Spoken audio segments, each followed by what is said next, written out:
What's going on, everybody? This is Moose and Brian here from OccupyFantasy.com, at OccupyFantasy on YouTube, Twitter, Instagram, and TikTok. I am your host, Moose, at CFB_Moose on Twitter is where you can find me.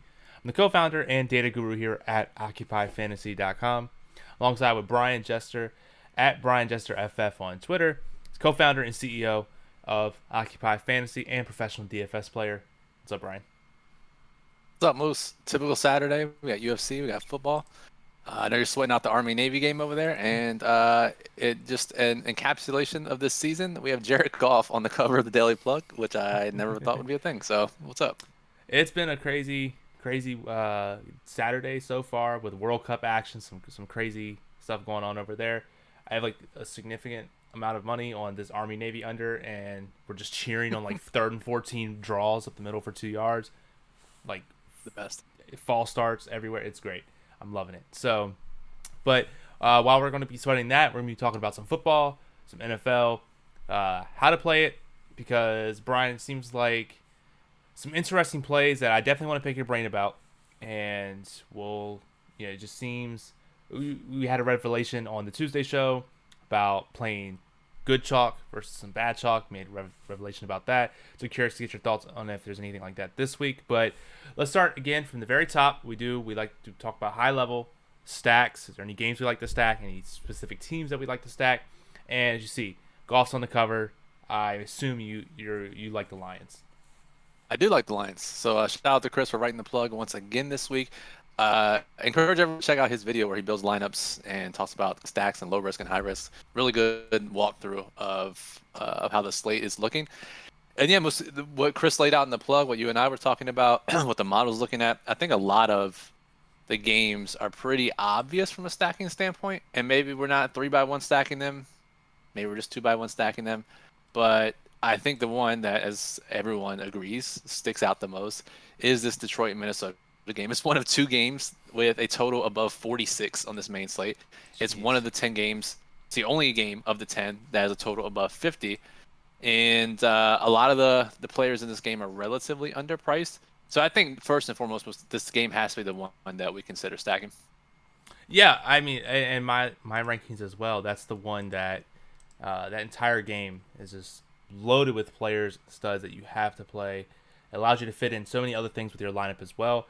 I think Detroit is kind of tied for first with me, but I'll give them the first round. I'll give them the tiebreaker. I think they're probably my favorite stack this week.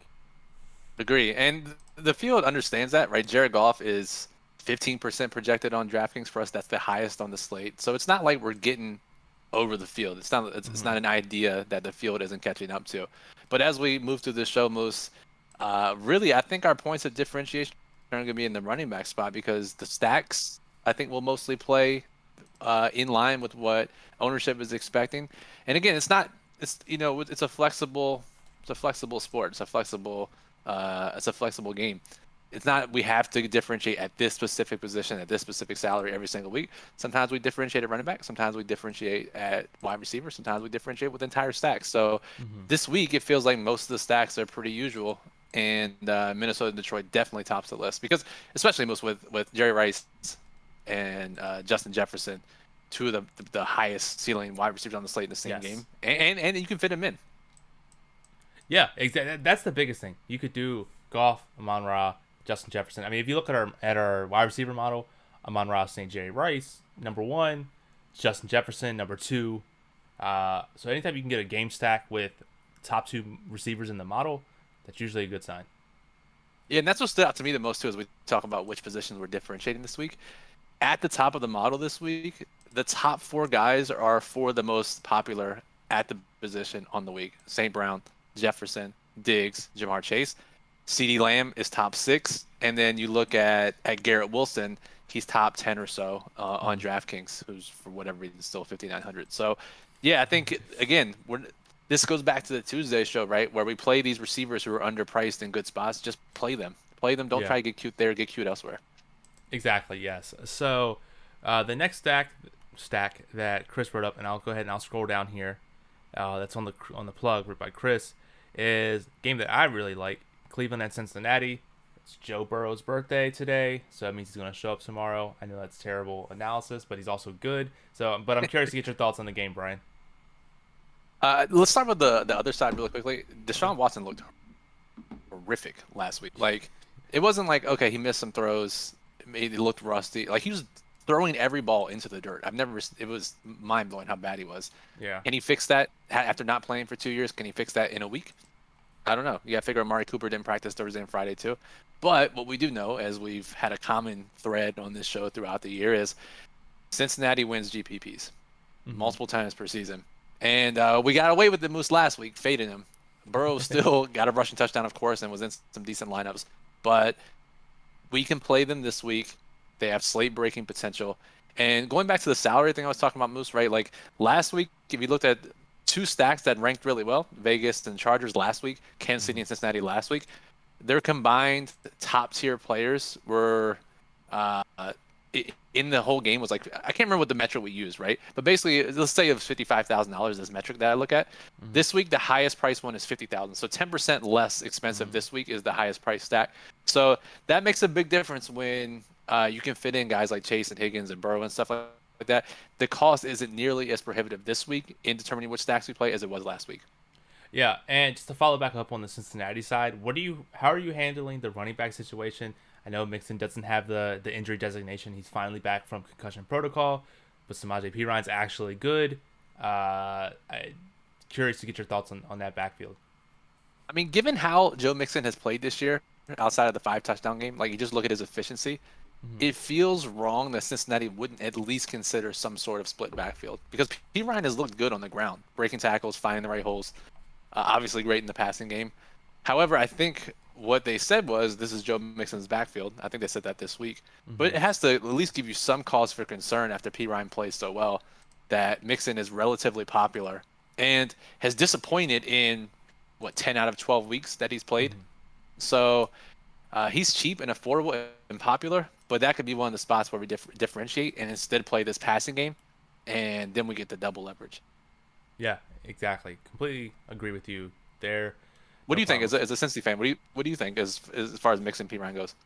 I mean, I honestly think that I don't really have any proof. It's just kind of my gut feeling based off what I've been listening to and how I think the game might go. I think Mixon might not get as many snaps as normal. Maybe they want to ease him back in at least the first week, especially with Perine being so hot. I can definitely see.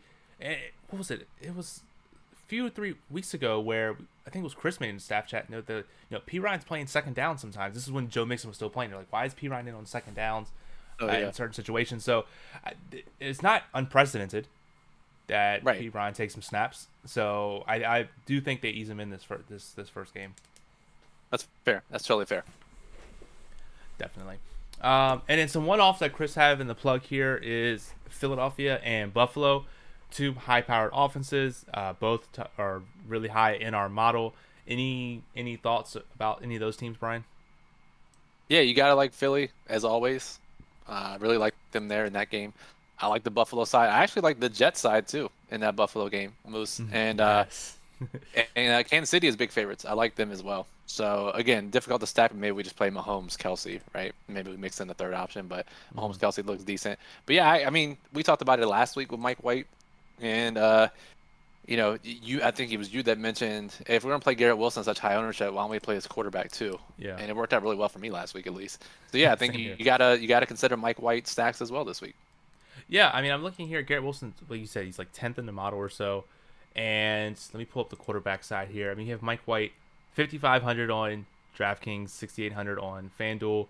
I know salary's not as bad, like tight this week as opposed to other weeks, so it may not be worth it potentially to go Mike White. I do like him, and I'll be playing him in probably one of my 3 or 20 max lineups. I mean, you can say if you're playing Garrett Wilson already, and you can save $1,000, $2,000 on a cheaper quarterback and get that correlation, definitely can be a route to go. Yeah, because then you can play Diggs on the other side. You play a little 2-1 stack. I mean, that's really good correlation. It allows you to pay for Diggs. It allows you really to get 2 to 3 of those higher priced guys in the same lineup.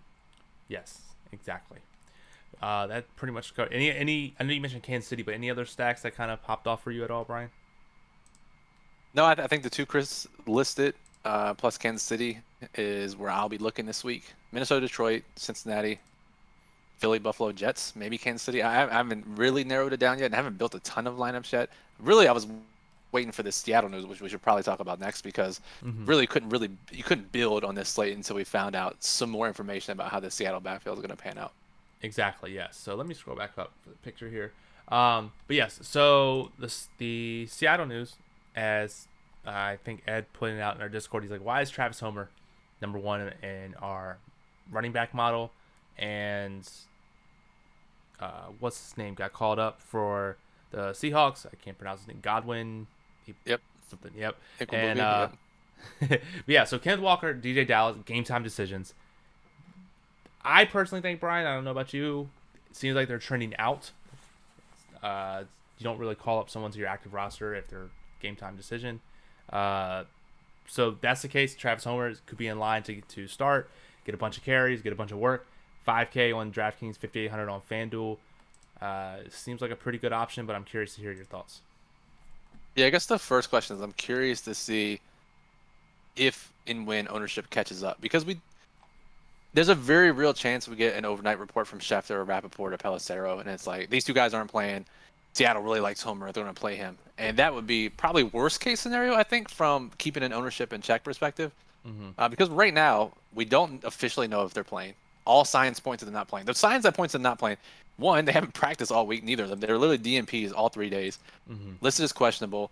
Call up the guy from the practice squad, Godwin, and they only have Tony Jones and Travis Homer on the active roster. And you would figure if just one of those guys could play, Walker or Dallas, they wouldn't even need to call someone up, because they would have 3 backs then, right? Which is the normal amount of running backs you have on your active game day roster. Plus, they have a very important divisional game on Thursday. That means a lot more than this upcoming game. Mm-hmm. And a lot of the beat reporters are saying they probably have an eye towards that game as far as availability goes than this game against Carolina on Sunday. So we get to call up, we have the practices, we have to look ahead schedule. Really, the biggest question now is, how does this backfield get split? Because Homer has never been a guy that has carried and handled a bunch of work. I mean, the most carries he's ever had in a game in the NFL is 10. But he's also never had a situation like this. You and I were talking before the show, and you kind of mentioned, hey, maybe it's like that Deion Jackson situation. Yeah, it's technically a split, but do they just give the ball to the guy that they trust and is actually good, Mm-hmm. and he ends up, scoring 20 plus points at such a cheap salary that it's vital to have him in your lineups? Yeah, that was my first thought. Was Travis Homer is actually somewhat good, and at his price, 5K, he's super cheap. I mean, I'm trying to look. The only other person that comes relatively close that's close to the model is, I don't know. There's I don't none. know. Yeah, That's not really much. and that's So, the problem with it being. yeah. That's the problem with it being a 4 o'clock game too. If we really don't have any word, we're kind of just flying blind here. We have to take our guesses. But if somehow Walker or Dallas are active, that really eliminates the situation, and you really don't have someone to pivot to, which is why, unless we get a very clear report, I think it might be held in check. Yeah, it might be hard to check because people aren't going to be late swapping to Noah Fant. I don't know. I just assumed that. Right. Yeah. I guess you could put him in flex, right? Then you have at least some more options. Running back, there's nobody to swap to. Exactly. Yeah. Really quick, we got some questions here, and then I want to ask another question about this situation. BE says, which Dallas running back is it worth picking, or is it a bit of a lottery for which one to go to? I don't think it's a lottery. I think that they'll probably win by so much that there's enough to go around for both of them. I think Chris laid it out perfectly in today's video, which you should check out after this, is that Pollard's going to get all of the attention, rightfully so, because he's a beast. But there's going to be enough touches for Zeke here too, right? And we have Pollard basically double the ownership of Zeke. So I think low risk, smaller field contests play Pollard. And if you're looking for some differentiation in larger contests, it's not out of the question that Zeke scores 2 touchdowns in a game where they're favored by 18 points. So I think it's very clear the size and type of contest you're playing, which running back you should play. Yep. And Matt K says, Goff or Geno? I'm guessing that's... What do you think, Moose? I guess I'll go Geno. Especially if the running backs are down, maybe they pass a little more. So I'll say Geno. You got to go with the cover. You got to go with Goff, right?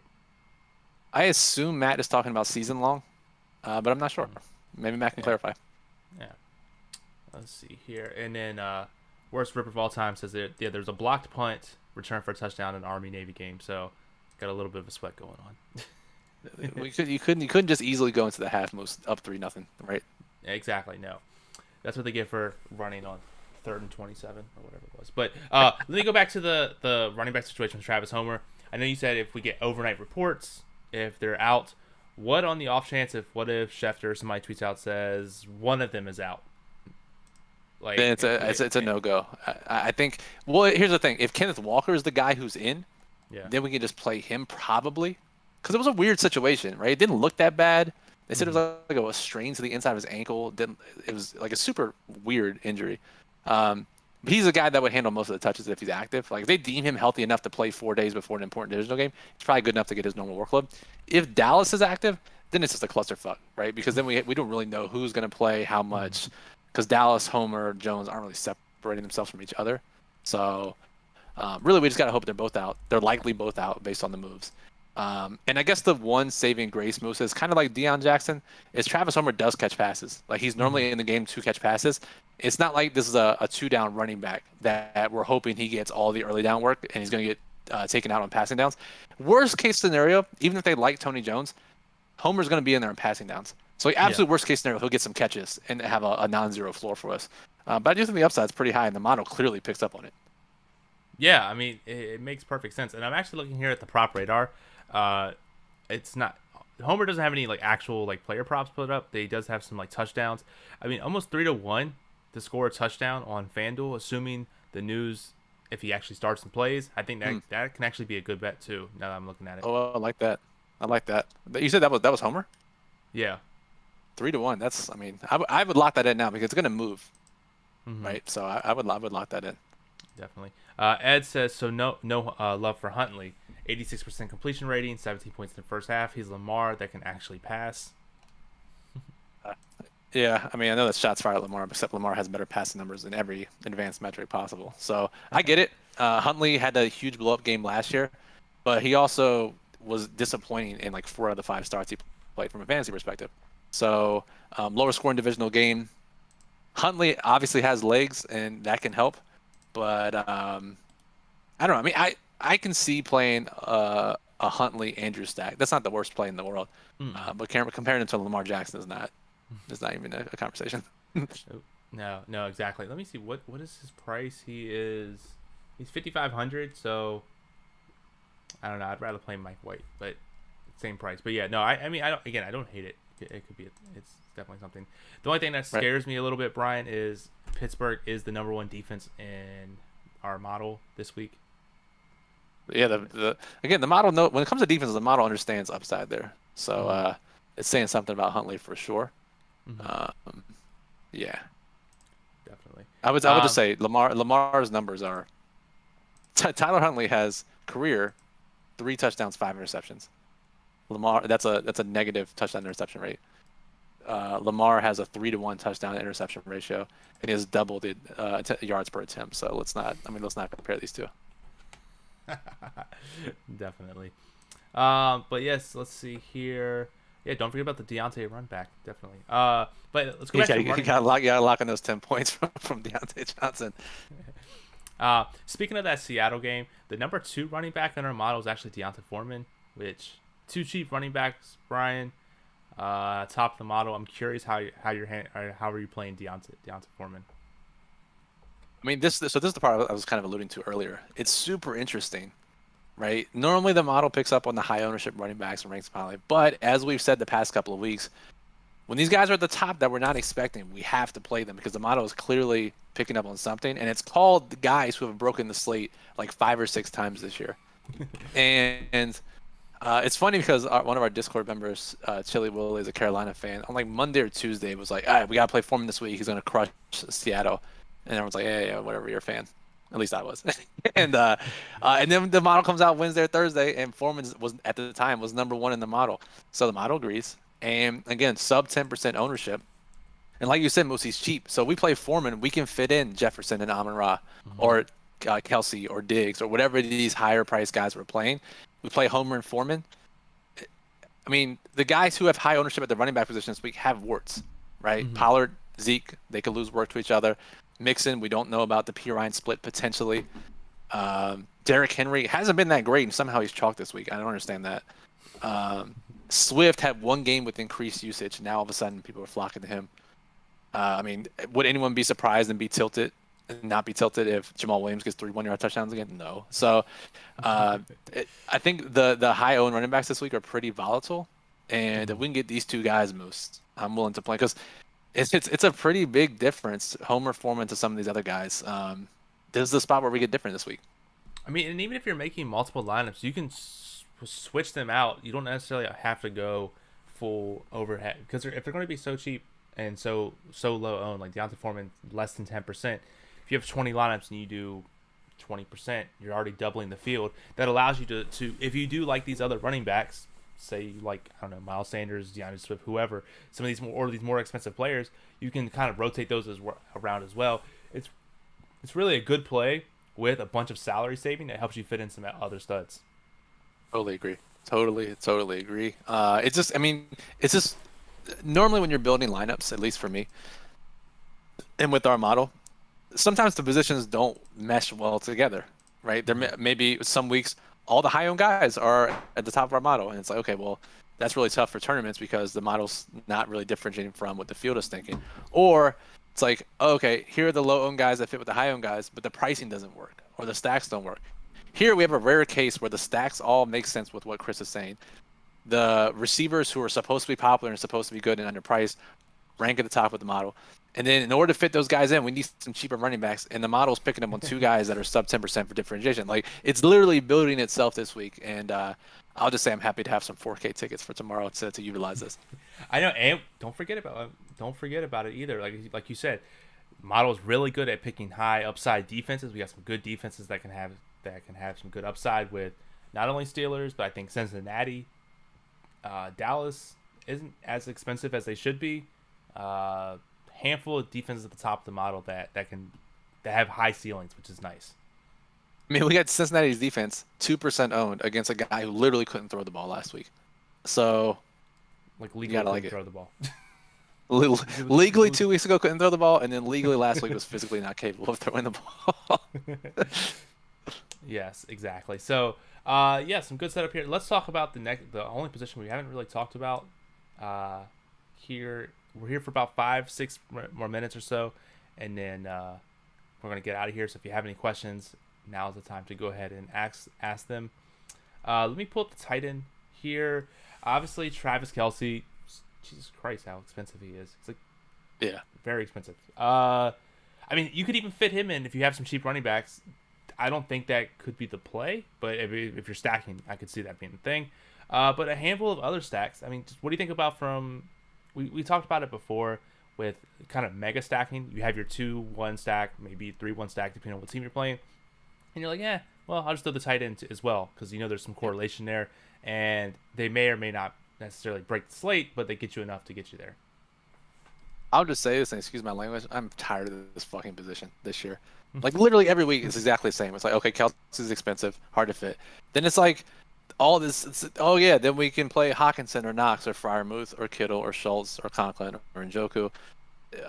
Kittle, like whatever, they're all okay and they might score 8 points. Oh, we could play Andrews, but he might disappoint and he's still kind of expensive. Cool. I mean, the winner last week played Logan Thomas in the Millionaire Maker. Yeah. And he scored like 3 points, right? I'm so over this position. I don't care about it. I might as well get some correlation with it, or just punt it. If you're stacking Kansas City or playing a Denver player, yeah, sure, play Kelce. Or if you're stacking with your quarterback, you can play it. I'm so tired of it because nothing about it is exciting to play. It's like, yes, I am super pumped to play Greg Dulcich at 15% ownership, 20% ownership. No, I'm not that pumped. Yeah, I mean, I'm looking here because actually what stood out to me was Tyler Conklin, where he'll probably get you 2 points. But if you're stacking Mike White and Garrett Wilson, maybe he gets 2-3 points instead. Or even the 2 points, you get the correlation there, maybe a little bit more upside for that. And by playing such a cheap tight end, you're getting that correlation, but it also allows you to fit in like a Jefferson, Amon-Ra St. Brown mini stack as well. Allows you to pay for some more expensive guys because we have the cheaper running backs as well with a cheaper stack. I don't know, especially if you're tight end.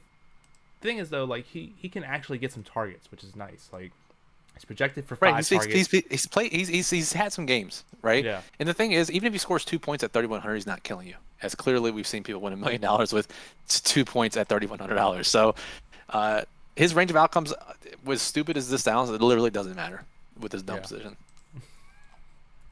Yeah. Just correlate, or play Kelsey. Those are the options. Correlate or play Kelsey. I love it. Question here.